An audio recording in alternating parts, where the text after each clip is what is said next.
dark of the night, whispers of deceit. Shadows dance on the walls. Secrets they repeat. A shadowed figure with eyes full of lies.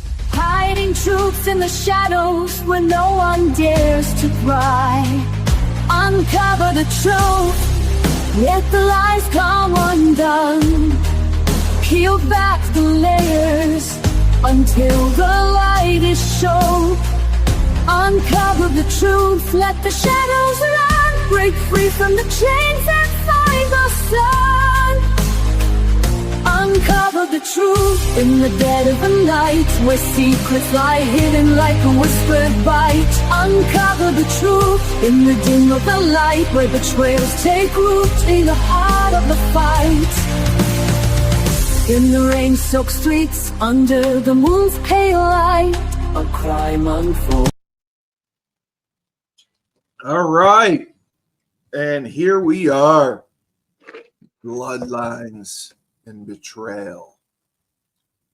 I am your host, the best podcast host in the universe, Schuman and Cully, and he's saying yes to greatness, and he's fighting through such a cold, such a cough, because he's dedicated to you, our loyal following and audience. Coach Schuman, he wouldn't take the day off, not for anything. If he got shot, he would still be here. And we are sticking with the cult theme of the week. I guess it's cult week here on Bloodlines and Betrayal. And we are I like that. Cult week. I like that. Yeah, it's the cult theme of the week. And we are going to talk about the largest mass murder of Americans since 9/11. And this is Jim Jones and Jonestown. A very, very great story. I've seen several documentaries on it and did my research on it. And it's just incredible what this man was able to do. And it's also very psychological to see, in the absence of leadership, when people are down on their luck, in the absence of any type of leadership, they will follow whoever stands up and takes them aside and says, I got this. I got you. That's what Jim Jones did. Charlie Manson did. David Koresh did. And they preyed on these people's vulnerabilities. And that is how they were able to build a cult. Jim Jones's story is very, very unique because it was completely unexpected. If you look at him from his early life, he was actually born in 1931 in a rural community, and his parents were actually Native Americans. They had Native American descent. His father fought in World War I, and because of that, he had several illnesses. They suffered through the Great Depression and really ended up living in a shack. And this is kind of what started to influence Jones about our country and his disdain for it and wanting to break free from it. Where they lived, it was literally a shack that lacked plumbing and electricity. The family was really trying to get by through manual labor. They were farmers. They were really farmers. That's how they made their income during this time. They lacked food. They got no financial support from the government or their family, extended family. And they actually sometimes foraged in a forest nearby to get food and supplement their diet. And then the other thing that really influenced Jones, while his father was sick, he couldn't contribute much. Jones did a lot, and his mother was very, very, let's just say she was not a natural mother. She did not have those quote unquote maternal instincts. She often rejected Jones. And they did get some financial assistance from part of their extended family, but they were frustrated that the mother would refuse to work, absolutely refuse to work, and threatened to cut off any money to them unless the mother got a job. His parents didn't really care about him, were often gone during his childhood. His aunts and uncles were really the only ones to give him supervision.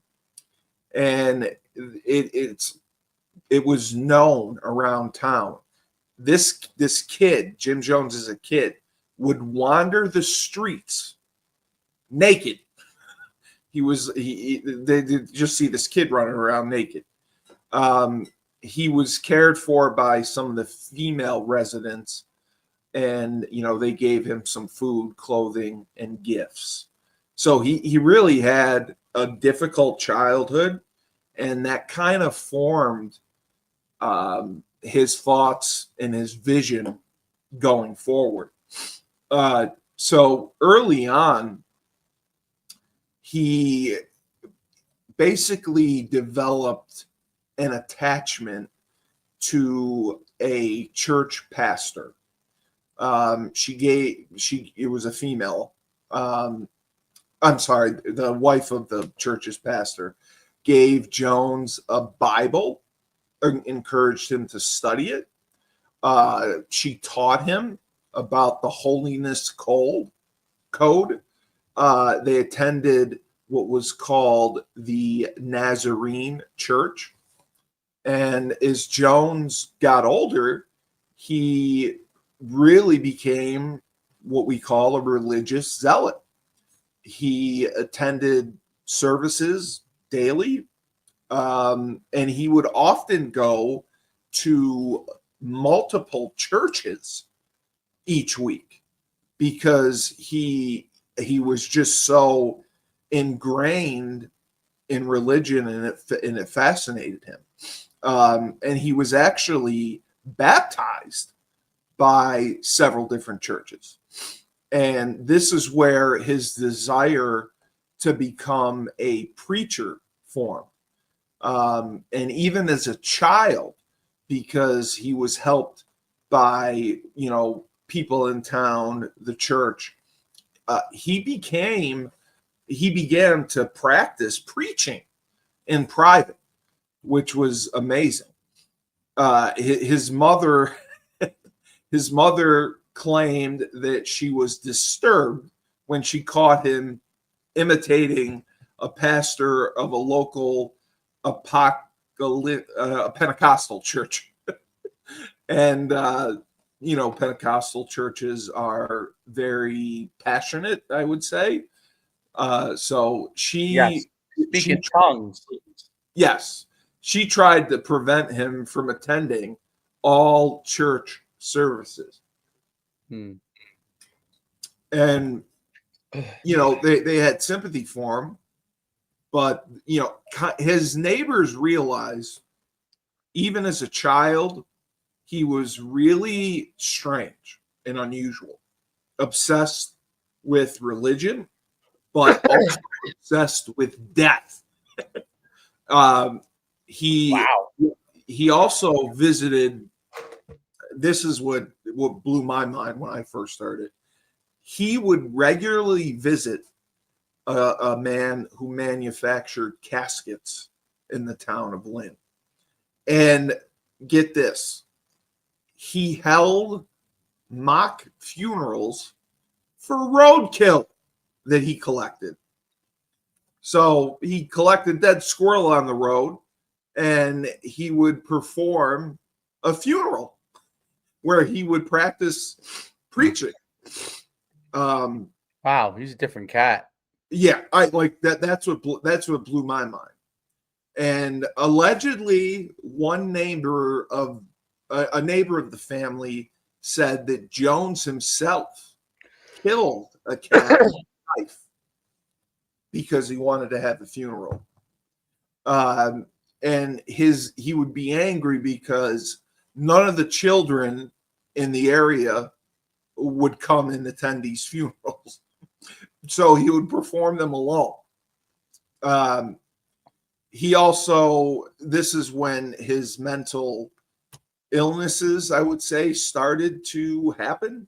He claimed that he could fly. He once leaped off a roof of a building to demonstrate to others that he could fly, although he ended up falling, and luckily he only just broke his arm. Nonetheless, he just said he had exceptional abilities that nobody else had. He would put, like, this is even crazy.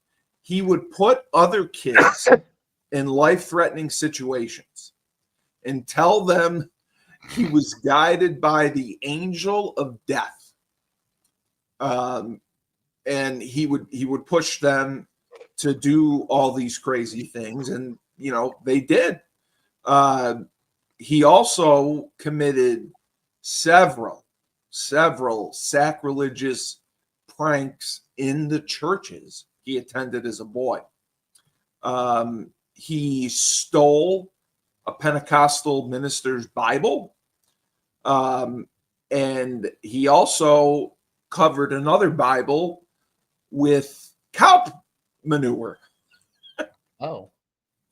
And he also claimed that he poured a cup of his own urine in the holy water of a Catholic church.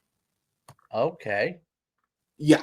Wow. So this is a strange kid as he's growing up. A Jones biographer suggests that he developed his unusual interests because he couldn't make friends. That's kind of obvious. I picked up on that. He was never taught as a kid acceptable behavior. He was not someone who regularly attended school. So, I mean, he was like a feral kid. He were roaming the streets of Lynn naked. So, his strange religious practices stood out to many people. He misbehaved frequently. He was becoming now it's not just kids being kids. Now he's a teenager and he's escalating what he's doing. He's stealing candy from merchants in town. His mother was required to pay for his thefts. He used profanity, swearing, commonly greeting friends and neighbors by saying, "Good morning, you son of a bitch. Hey, you dirty bastard."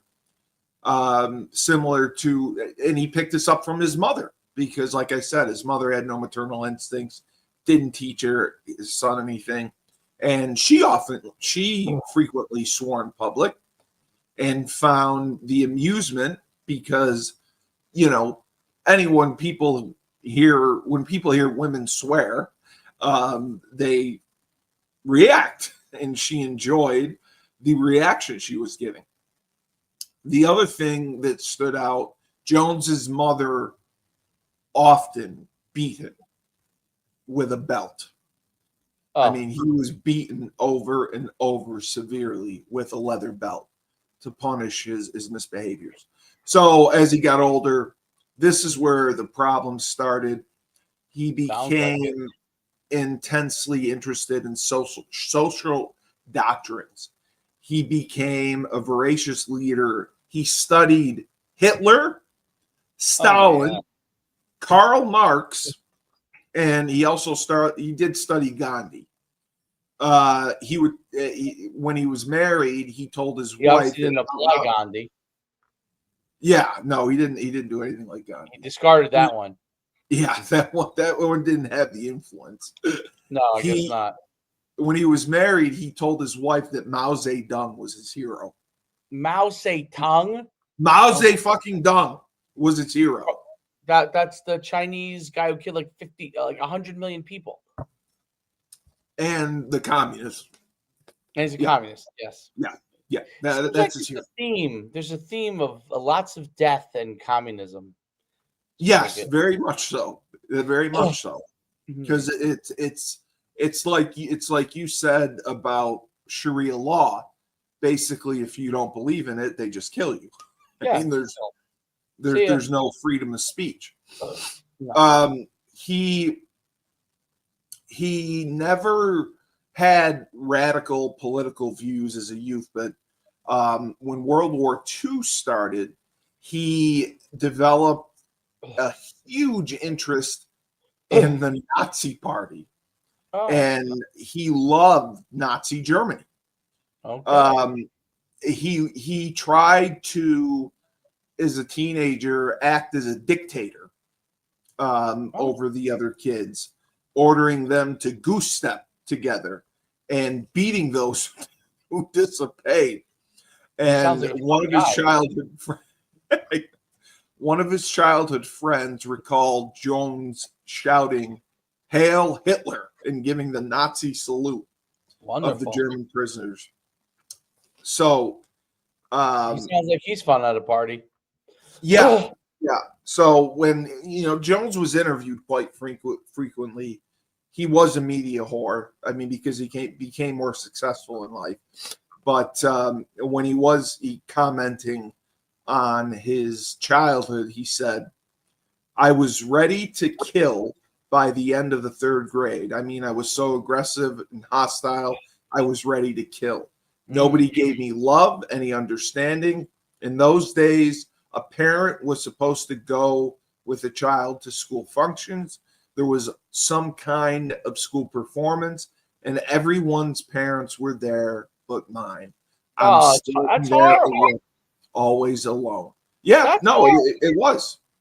And this is what contributed to what we got from him later in life.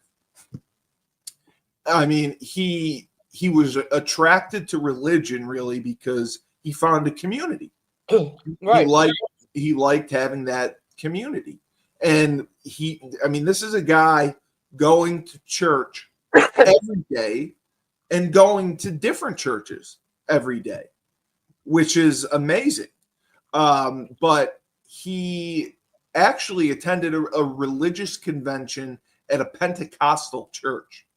So he was kind of based in that. That's where he developed his ability to preach and his charisma. And I think that's why people followed him.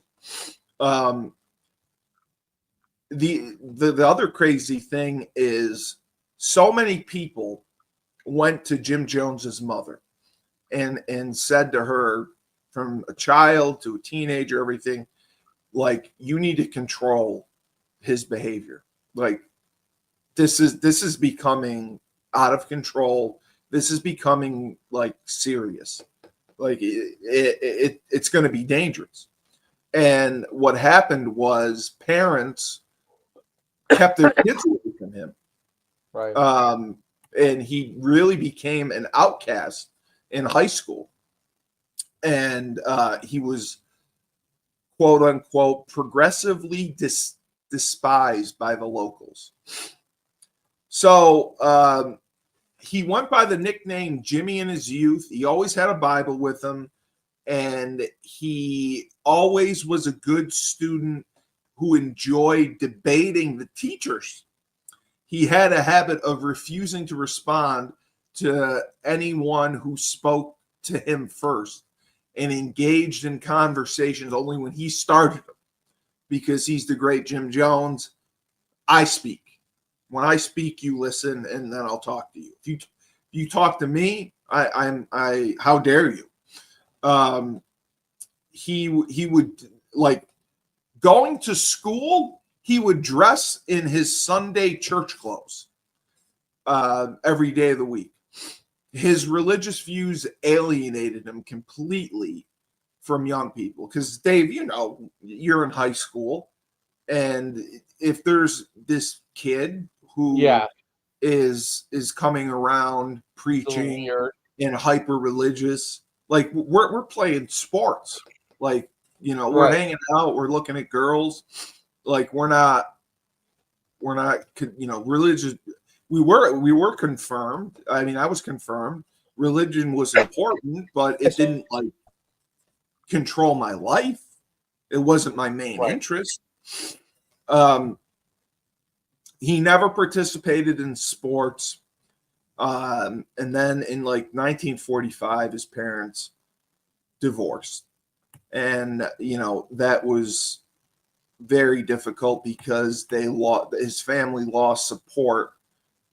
His mother, because he stayed with his mother, she lost support from the extended family. And he became working. He started working at a hospital as an orderly. And he loved it. And they said that he was a model worker, but he exhibited disturbing behavior towards some patients and coworkers. And he also dated a nurse. So what happened was in 1952, he ended up moving, but he was trying to go to college. He went to Indiana University for 2 years. The nurse that he was dating, he ended up marrying very early on.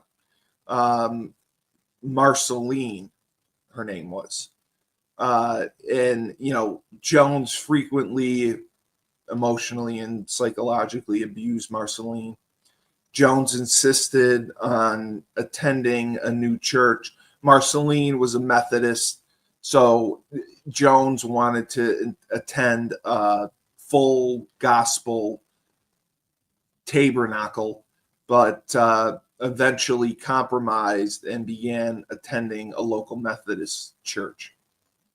Despite attending churches every week, Jones privately was still having issues with his wife. He was consistently insecure, and he often really needed Marceline's love and loyalty. Like he just questioned it. He thought she was cheating. He just didn't believe that she loved her. And he put her through a lot. So, but he attended Indiana University for 2 years. They were living in Indianapolis. He took night classes at Butler University to continue his education. And he finally earned a degree in secondary education in 1961. And he started attending Communist Party gatherings in Indianapolis. He is a loon, by the way. But I feel I know he is. You know what's crazy? It's one of those things that, like, when they're young, if you don't fix the problem, or if you don't take care of the kid, you recognize that the family dynamics, and this happens throughout the United States, all over the place. It's just that this guy did a mass. It really is. But it's crazy how he was a feral kid. He was probably a kid that was trying to figure things out. Didn't know why he felt certain ways. Had no one to help him through it. Nobody helped him. And he did seek out. So that's the crazy part, is religion probably for a long was trying to. He was That was his community. He was in the religious side because he was trying to get some level of salvation, and Yes, then exactly. the dark side of him, the devil side, was this whole goose stepping communist.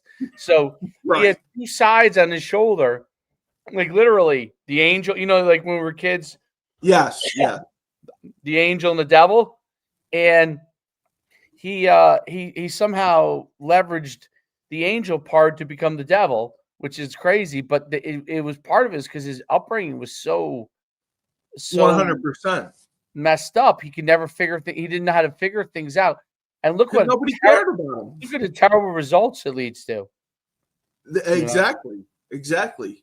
When you don't have attentive parents who show love and care about what you're doing, um, that is a tremendous influence on you. And it's clear how it influenced him to find, like you said, he was trying to find salvation. He was trying to find a purpose, and he found, community by going to church and then attending several different churches. I couldn't imagine that, attending several different masses a day at different churches. So basically, believing that this is the one thing that was different. He believed that a racially integrated and rapidly growing latter rain movement offered him a greater opportunity to become a preacher. He convinced his wife to leave the Methodist Church and join the Pentecostals. And then in 1953, it was when he actually began preaching at the Laurel Street Tabernacle in Indianapolis, the Pentecostal Assemblies of the Church of God. Jones he held healing revivals there, and then he began speaking at other churches in the latter rain movement. I don't know what the Assemblies of God are, but the Assemblies of God were strongly opposed to the Seventh latter Day rain. Adventist, maybe? Is that Seventh Day Adventist? Assemblies of God? It doesn't say. It doesn't even come up. It just says that they were opposed to the latter rain movement. In 1955, they assigned a new pastor to the Laurel Street Tabernacle who enforced their line of denomination ban on healing revivals, because that's what Jones was big on. Assemblies of God is Pentecostal. Okay. So this is what led Jones to he created a new church, and it was called the People's Temple. This was the church that he became famous for. His new church at the time only had 20 members who came with him from the Laurel Street Tabernacle, and they were not financially able to support his vision. At one point, he sold, apparently he had pet monkeys. He sold them to raise funds for his church. So, he built this thing from the ground up. So what he did, he was brilliant by doing this. He saw the need for publicity, and he used that to popularize his ministry and recruit members. So when he was ordained as a minister, it was in 1956. He knew he needed a well-known figure to draw crowds. So he attempted to share the pulpit with a man by the name of William M. Branham. Branham was well known to attendees, and he would tell attendees their name and address and why they came for prayer before pronouncing them healed. And Jones was like blasphemy by his methods, how he knew this stuff. And then he started to perform the same things. Jones and Branham worked very well together. And now they started building an audience. They started building a following. They started really building a congregation, so to speak. They eventually got up to 11,000, which is, from 20 people to 11,000. Wow. Yeah. Many attendees, believe Jones, his performance indicated that he possessed a supernatural gift. And because Branham was endorsing him, he's getting a rub off. Branham, who had a great reputation and was legit, this led to the massive growth of the People's Temple. And what Jones did, and again, this was smart by him, he recruited many primarily African American attendees. They would attend his conventions, and they began attending the People's Temple. And astoundingly enough, regular attendance at the People's Temple grew to 1,000 per service, thanks to the publicity Branham provided to Jones and the People's Temple. And, it was based off a Pentecostalism, but that's what the People Temple was. It was a Christian church based off of Pentecostalism. And the People's Temple was Jones's idea because he wanted to make it seem like it's your temple. It's you're part of this, your organization. It's not me. It's you. And I think that the name was influential in getting people to come. So after this, he started to go to many states all over the country with Branham, and they were performing these revival campaigns. And the People's Temple hosted an international Pentecostal convention in 1957, headlined by Branham. And it just, again, was huge. Was Branham with him from the get-go, or No, he recruited him when he started the People's Temple, because he knew he needed a big name. Because like I said, when he first did his preaching, 20 people showed up. So he knew he needed publicity. He knew he needed a big name. And I don't know anything about William Branham, but apparently he was a big name that people respected. And when Jones was side by side with him preaching, that is what grew the church.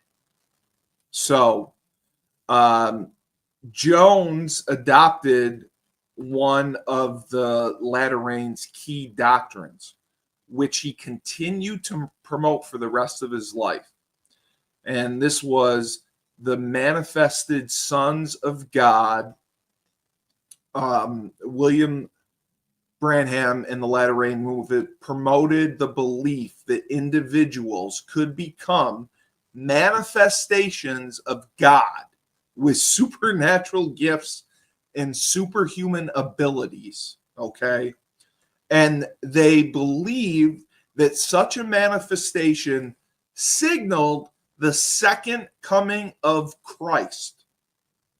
And people endowed with these special gifts would usher in a millennial age in the heaven of earth.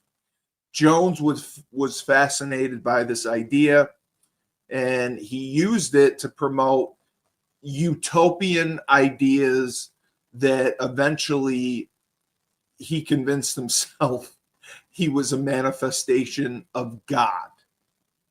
And by 1960, he was teaching. He was a manifestation of Christ, the revolution. And basically, Jones stole from Branham. Branham was a major influence on Jones. He adopted elements, Branham's methods, doctrines, style, and that was kind of how he became the person that he ended up becoming. He was stealing from this guy. Once it kept taking off, he was getting more and more African Americans.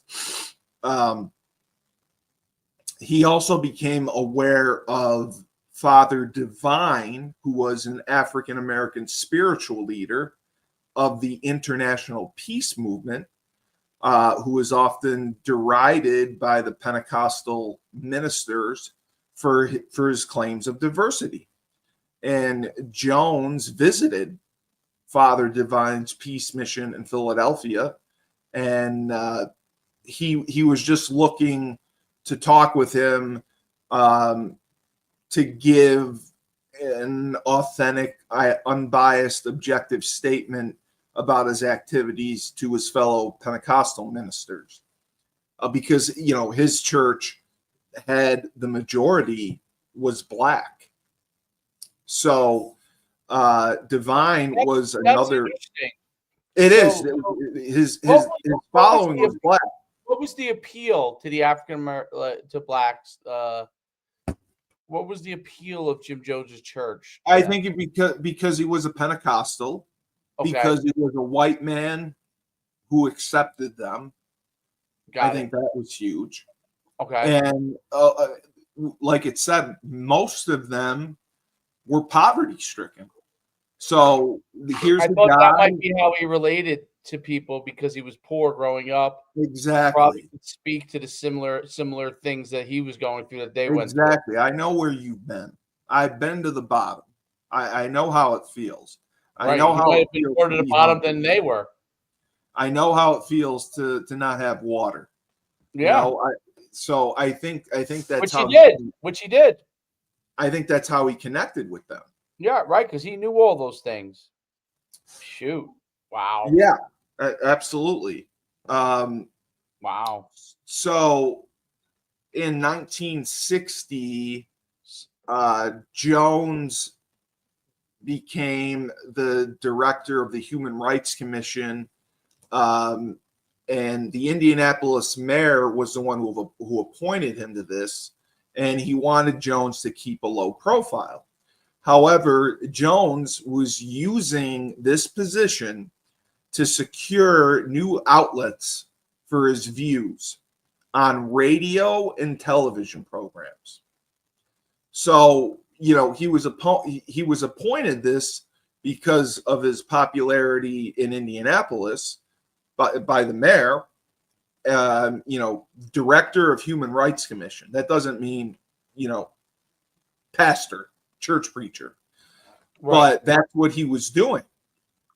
He would get time on radio and TV, to talk about the town or the city of Indianapolis and the Human Rights Commission, and he was using it to preach. And then, the mayor was getting pissed off.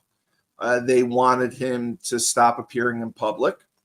But Jones, this is the other thing that's strange. He went to an NAACP meeting, and it was an NAACP and Urban League meeting, and he was wildly cheered, and they erupted for him. They loved him. He actually, and he encouraged the audience to be more militant, and his speech ended with "Let my people go." So he's really acting like he's black. But with the good things he did, he helped to racially integrate churches, restaurants, the telephone company, and the police department, a theater, an amusement park, Indiana University Health Methodist Hospital. When swastikas were painted on the homes of two black families, Jones walked through the neighborhood, comforted the black community, and counseled white families not to move. He set up sting operations to catch restaurants who refused black customers, and wrote to American Nazi party leaders and passed their responses to the media, which is unbelievable. Like he's playing both fucking sides. And he he was criticized for integration. The People's Temple became a major target for white supremacists, and there were several incidents. A swastika was placed on the temple. A stick of dynamite was left there. A dead cat was thrown at Jones's house. He would get threatening phone calls. So it was a mess. So this is what happened. In 1961, he warned his congregation he received visions of a nuclear attack that would devastate Indianapolis. His wife confided to her friends that he was becoming increasingly paranoid and fearful. Like other followers of William Branham who moved to South America in the 60s, again, this is what influenced Jones. But Branham's 1961 prophecy concerning the destruction of the U.S. and the nuclear war, because this, we're at the height of the Cold War, Jones began to look for a way to escape everything. So he read an article in Esquire about South America being the safest place to reside. Jones then visited Georgetown. Georgetown is in Guyana. And that's actually where Razul's from. I'm going to have to ask him about this. So he visited and he held his revival meetings. Guyana at the time was a British colony. And he also went to Brazil and he rented a home there. He studied the local economy, the receptiveness of racial minorities. He just found a language to be a barrier. He didn't want to portray himself as a communist because he was. He spoke of an apocalyptic communal lifestyle rather than Marxism. So the family moved to Rio de Janeiro. He's looking for a location for the People's Temple. And, he is struggling. Now he becomes struggling. He actually sold his church because he needed the money. And, he started traveling again. He ended up relocating to California. His followers did as well. And he actually, he took a job as a teacher to make extra money, but he also used the position to recruit people to the People's Temple. He was teaching his students the benefits of Marxism and lecturing on religion. And he was able to get like another 75 to 100 people into the congregation. So they found another church in California, and they were there for several years. I'm going to go down. Now, this is when he also was starting to abuse drugs. He increasingly the way to control people, and he knew this, you fear. Make them fear. Make them scared. And fear was a way to control and manipulate his followers. And he often talked about an enemy seeking to destroy all of them, destroy him. The enemy changed over time. It was the KKK, then the Nazis, then redneck vigilantes, finally the American government. So that's why he convinced everyone the American government's going to shut us down, and we're going to have a little like Koresh. Yeah, 100%. Maybe more radical. Yeah, no, absolutely. So, okay, I'm listening. This went on for a while. Finally, in 1971, reporters came and covered one of Jones's divine healing services, and the news report led to an investigation by the Indiana State Psychology Board into Jones's healing practices. A doctor involved in the investigation accused Jones of being a quack and challenged Jones to give tissue samples of material he claimed fell off people when they were healed of cancer. The investigation caused alarm within the temple. He'd been performing faith healing miracles since he started working with Branham. On several occasions, his healings were revealed as nothing but a hoax. In one incident, Jones actually drugged a temple member, and while she was unconscious, a cast was put on her arm. She regained consciousness. She was told she was falling and broke her arm and had to be taken to the hospital. In a subsequent healing service, Jones removed her cast in front of his congregation and told them that she was healed. So, he got caught doing that. He was fearful that his methods would be exposed in the investigation. So he announced he was terminating his ministry. So in the fall of 1973, Jones and the Planning Commission developed an escape from the United States because they were fearing a government raid. This is when they made plans to relocate the People's Temple.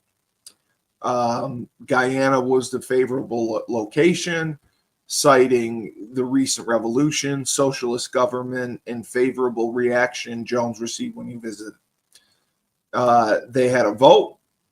The group voted unanimously to set up an agricultural commune in Guyana, and they traveled to find the location. So they go there. By the summer of 74, he purchased, land and supplies were purchased in Guyana.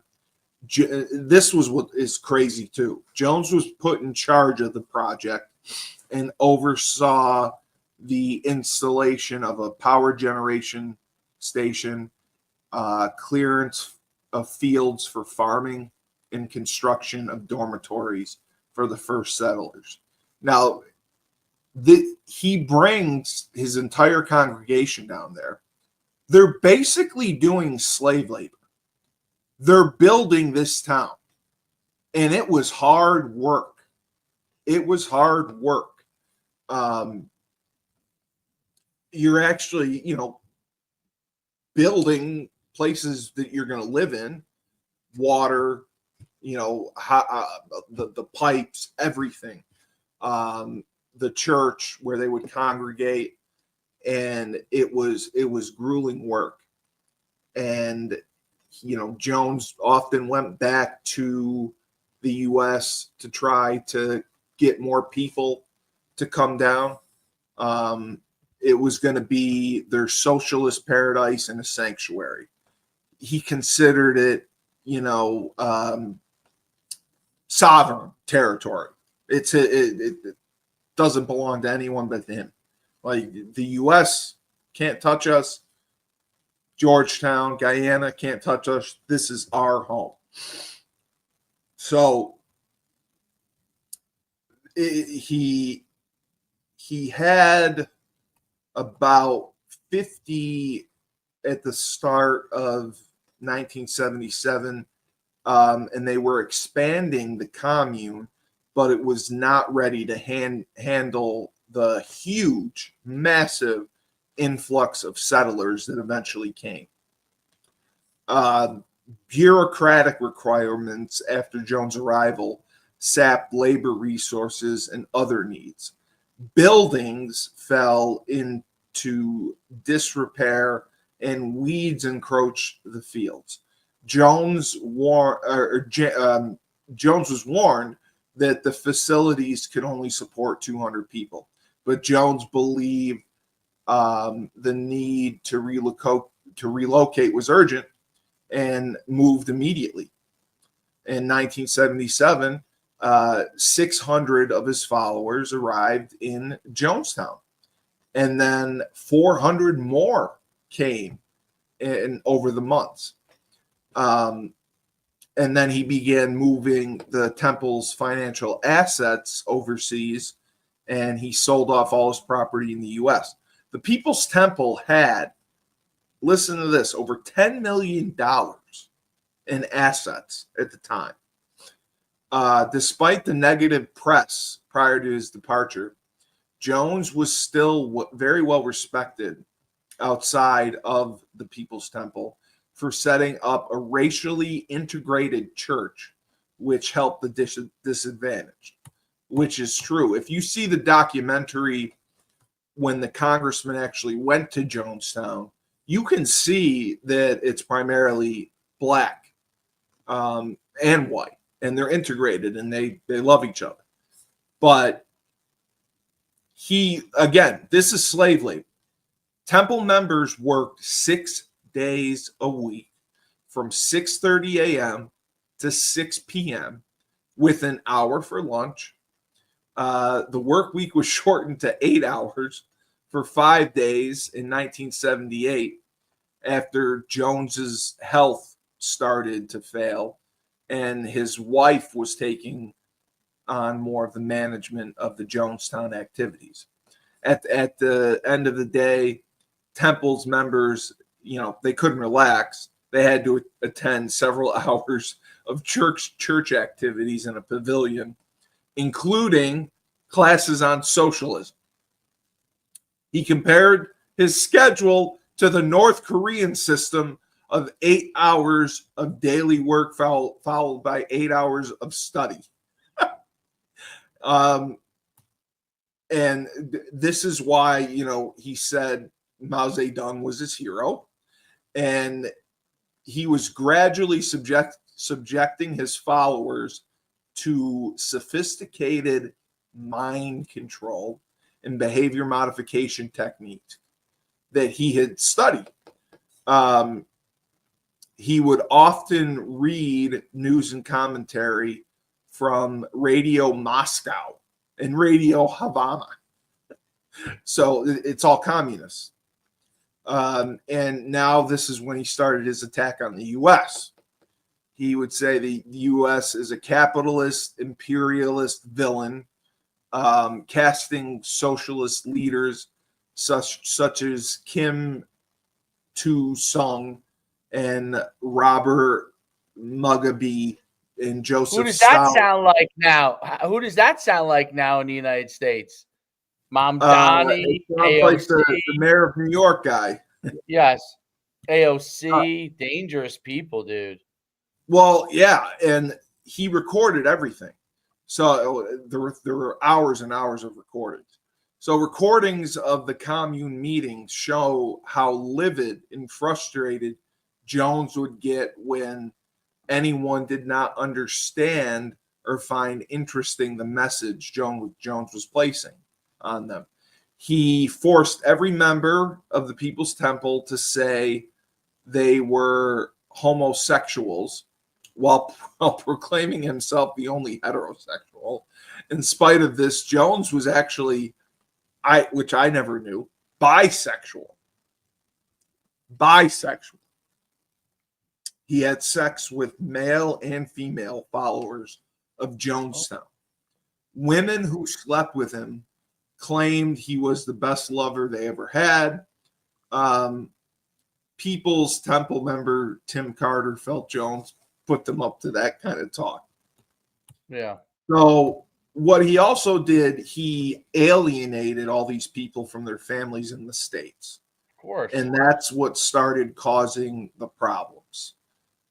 Family members were complaining to the government, complaining to Congress that, you know, my daughter, my sister were taken against their will. I can't get a hold of them. They're not responding to me. He's not letting them respond to me. Yeah. So, jeez. Again, you know, he kept his attack on America. Then, you know, he often had drills to emergency drills to keep the member of Jonestown fearful of venturing outside the commune and of people coming to attack them. So they would be armed.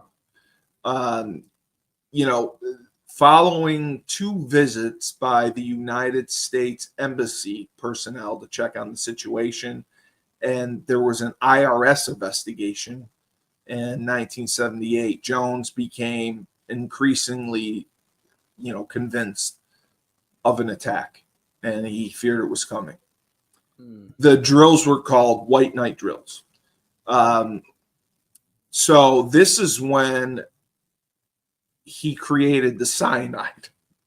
He put the cyanide in the Kool-Aid. He told his followers he was going to distribute poison for everyone to drink in an act of suicide during a drill. A batch of fruit punch was served to everyone in the pavilion who sat by crying and waiting for their death. Everyone drank the Kool-Aid. Is that where the term comes from? Everyone drink the Kool-Aid? Well, he told them this, but after time passed, Jones informed his followers it was a drill and there was no poison in their drink. He wanted to test their loyalty. That's why he did it. He wanted to see, you know, if anyone was going to toss the Kool-Aid or anyone was going to run away. I would toss that out. This showed the loyalty to him. I can't even imagine that. You're sitting there and he said, okay, this is for real. They're coming to attack us. They're going to take away our freedom. We are going to go to heaven all together. In his, you know, there is poison in this drink and it's going to kill you. You must drink it. And everyone's crying and they all get the cups passed out and they drink it and they're all sitting there waiting to die. And then he finally tells them no. He's sick. He's bonkers sick. I understand. So there were people who found ways to defect during the time and get back to America. People, you know, snuck off. One of the temple's defector, Deborah Layton, you know, described in an affidavit to the government about this event. She goes, everyone, including the children, were told to line up. As we passed the line, we were given a small glass of red liquid to drink. We were told the liquid contained poison, and we would die within 45 minutes. We all did as we were told. When the time came when we should have dropped dead, Reverend Jones explained the poison was not real and that we had just been through a loyalty test. But he warned us that this time was not far off when it would become necessary for us to die by our own hands. And that's what caused her to leave. she found a way to escape. So Jonestown was really deteriorating by 1978. The community was exhausted and completely overworked because, you know, their only way to live, they had to provide food for themselves. They had to farm. I mean, it was excruciating manual labor, and they were expected and required to perform manual labor from early morning until night. And then he had loudspeakers installed around Jonestown where sermons were played on a constant loop for the entire community to listen. Jones began to propagate his belief, what he learned, translation, once his followers settled in Jonestown, claiming he and his followers would die and live blissfully together in the afterlife. The food was very, very meager, and workers were starving. You know, after spending all day working in the heat of Guyana, I mean, it's just heat, humidity.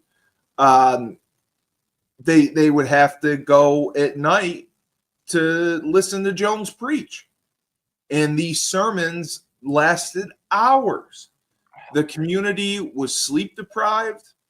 According to another escapee from Jonestown, sleep deprivation was the most effective methods Jones had on controlling his followers. She said, one time Jim said to me, let's keep them poor and tired, because if they're poor, they can't escape. And if they're tired, they can't make plans. O'Shea was like one of his top confidants. She reported Jones would maintain control of the People's Temple members using punishment, such as keeping them in a coffin-shaped box several feet underground, while other members were assigned to constantly berate and reprimand them. Can you imagine that? Yeah, you weren't working hard enough, so your punishment, getting in the coffin 6 feet under, and you're going to stay there in the heat, and like you're simulating being buried alive. It's South America. It's 100 degrees. So this was the incident. Finally, because Oh my God.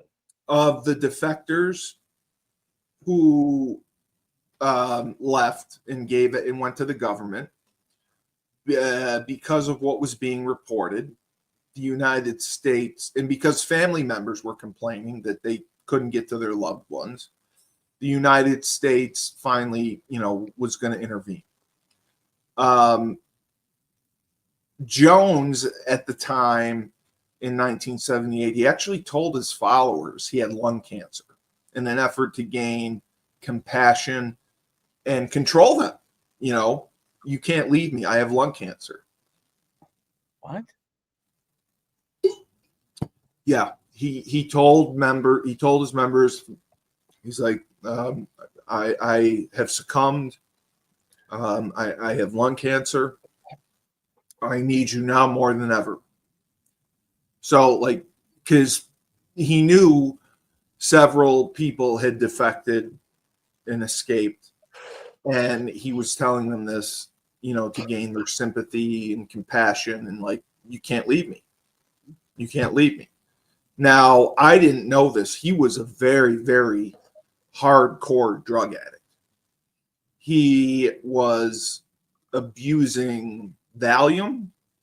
He was taking Quaaludes, amphetamines, certain stimulants, and barbiturates. Audio recordings of meetings held in Jonestown attest to the commune's leader deteriorating health. Jones complained of high blood pressure that he's had since the 50s, small strokes. He lost weight, 30 to 40 pounds in his last 2 weeks at Jonestown. He complained of temporary blindness, convulsions, and he spent time in November of 1978 in his cabin. He had severe swelling in his extremities. So again, people complained who defected, gave affidavits to the government. Families of Jonestown members complained to the government. You know, people, my whoever was taken against their will, we can't contact them, we can't visit them, we're concerned of their safety. So finally, Congressman Ryan, he was the one who said something has to be done. So he volunteered to go on a quote unquote fact-finding mission to Jonestown to investigate allegations of human rights abuses, because that's what he's being told. That's what he was told from the temple members who escaped. So he came with relatives of the temple members, an NBC camera crew, and several reporters from newspapers. And the group arrived in Georgetown on November 15th, 1978. Unfortunately, this was also funny. Their trip was delayed while they got there. Jim Jones was fucking with them, so he didn't come pick them up right away. 2 days. They had to stay there 2 days in Georgetown. They're like, he said, yeah, they're coming to get him. Yeah, they're coming to get him. He put it off for 2 days. Talk about mind fucking you. So 2 days later, they traveled by like in a small airplane, because I remember seeing the video of it. It was a really small plane. They all barely fit. And then the plane landed, and then they were transported in a pickup truck, I believe, or a van. I can't remember. I remember seeing it. When you see the video, it's astounding. They were transported to Jonestown.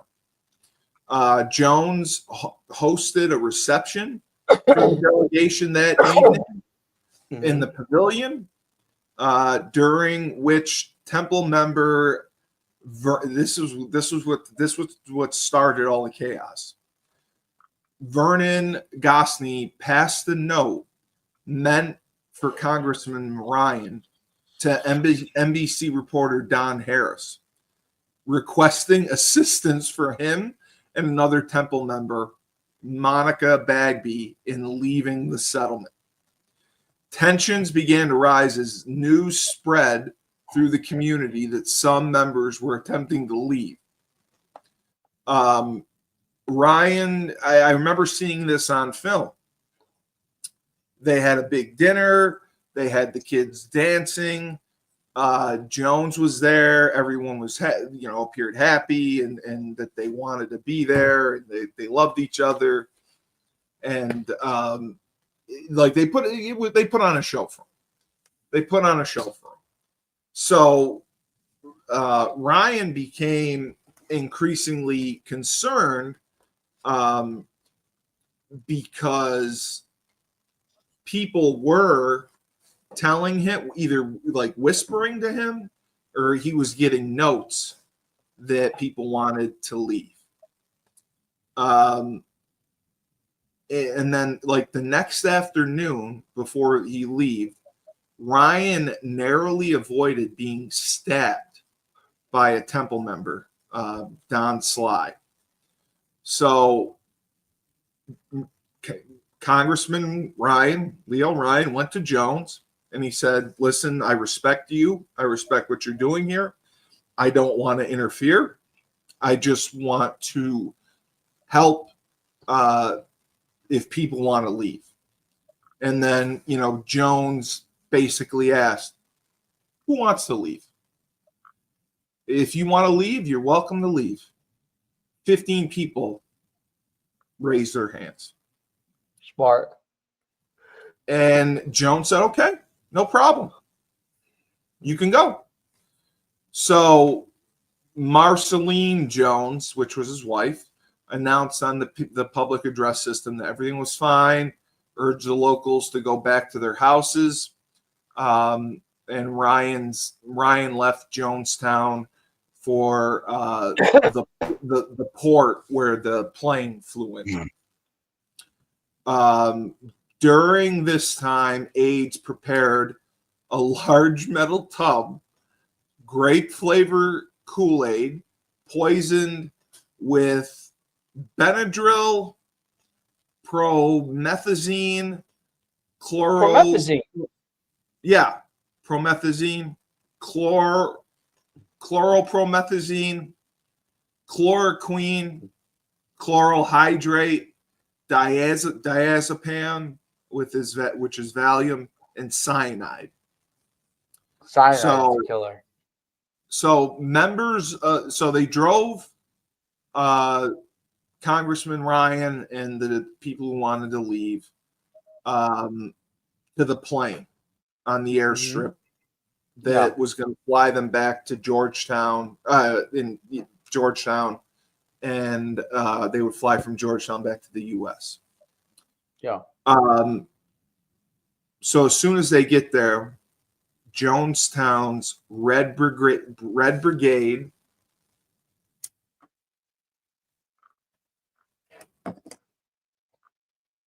Hello? armed guards arrived and began shooting them. The gunman killed Congressman Ryan and 4 others near the Guyana airway by the aircraft. That's crazy. Yeah. Oh, it is.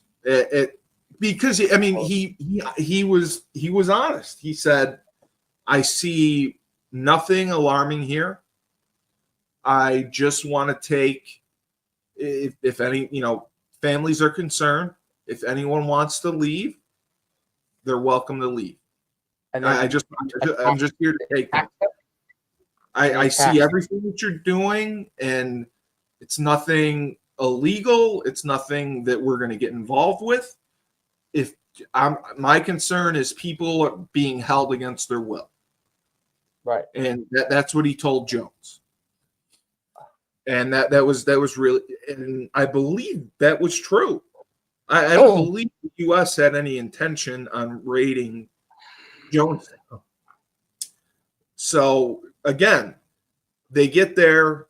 He sends his Red Brigade, and they start shooting.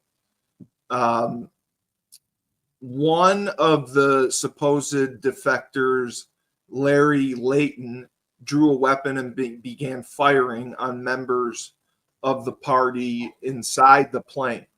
So this guy pretended to be a defector and then shot people once they got in the plane, which included a couple reporters, and the NBC cameraman, Bob Brown, was able to capture some of the footage before he was shot. I got to go soon, so. Okay. Well, there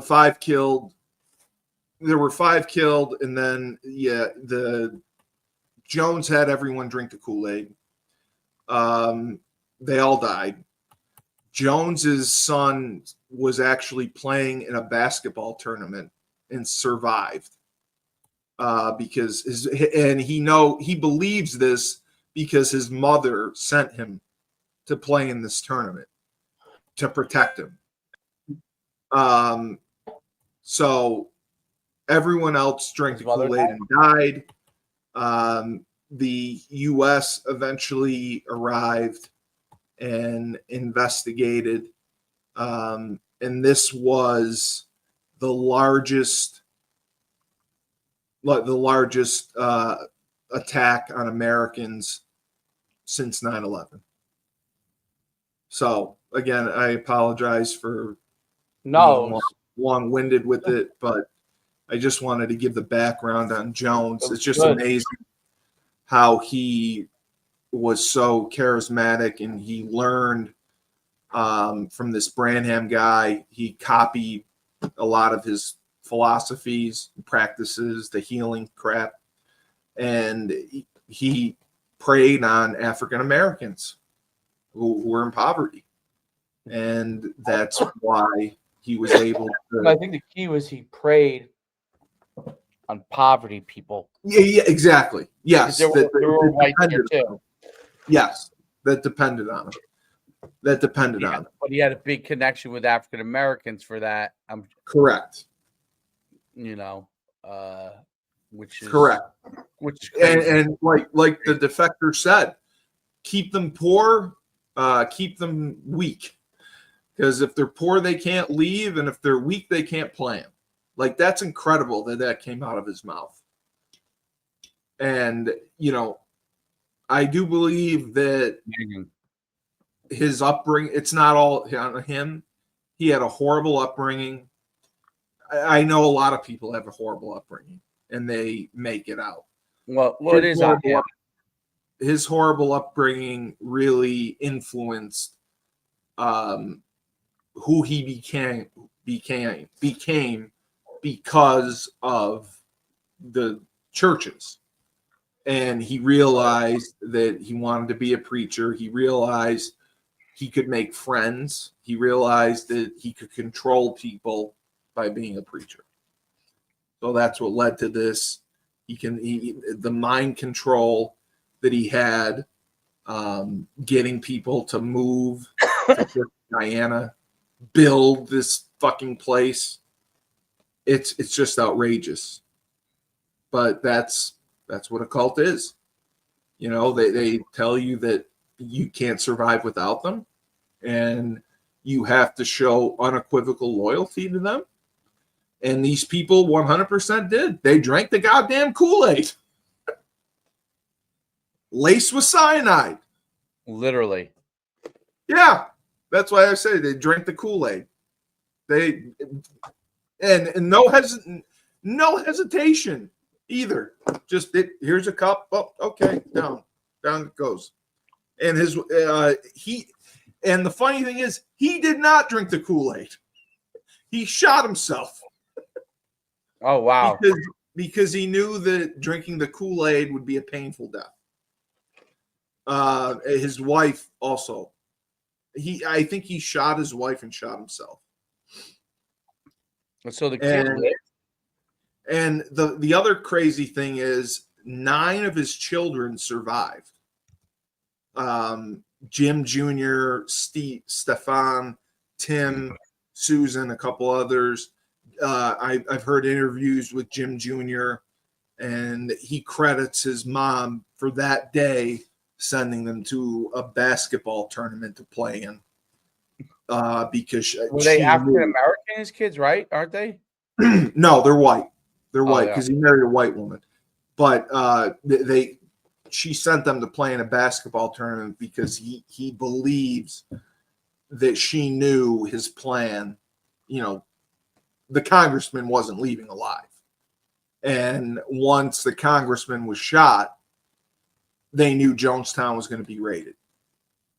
So she sent them away. With Jonestown being raided, she knew that he was going to have everyone drink the Kool-Aid and kill themselves. And he wanted them to survive. So that's the only, I guess, bright spot. There were people that defected and made it out. His children made it out. But it's just a wild freaking tale of how this guy from Indianapolis goes to California, teaches, builds up members, thousands, and convinces them to move to fucking Guyana and literally build this place from the ground up. So I know you got to go. I do. Another banner episode of Bloodline and Betrayal. Good luck with your cult. Christy was on cults rule. Christy, I do agree, cults rule. The church I go to may be a cult. So, I don't know. Cult Cully. No, the church I go to is a lot of people consider it a cult. So, Oh, nice. I hope you feel better. Let me know how it goes. We'll see. For another banner, Bloodlines and Betrayal. I'm Steve Cully, the best podcast host in the universe. Coach Schuman's just saying yes to greatness. Remember, when life gives you lemonade, when life gives you lemons, don't make lemonade. Just join a cult. Okay.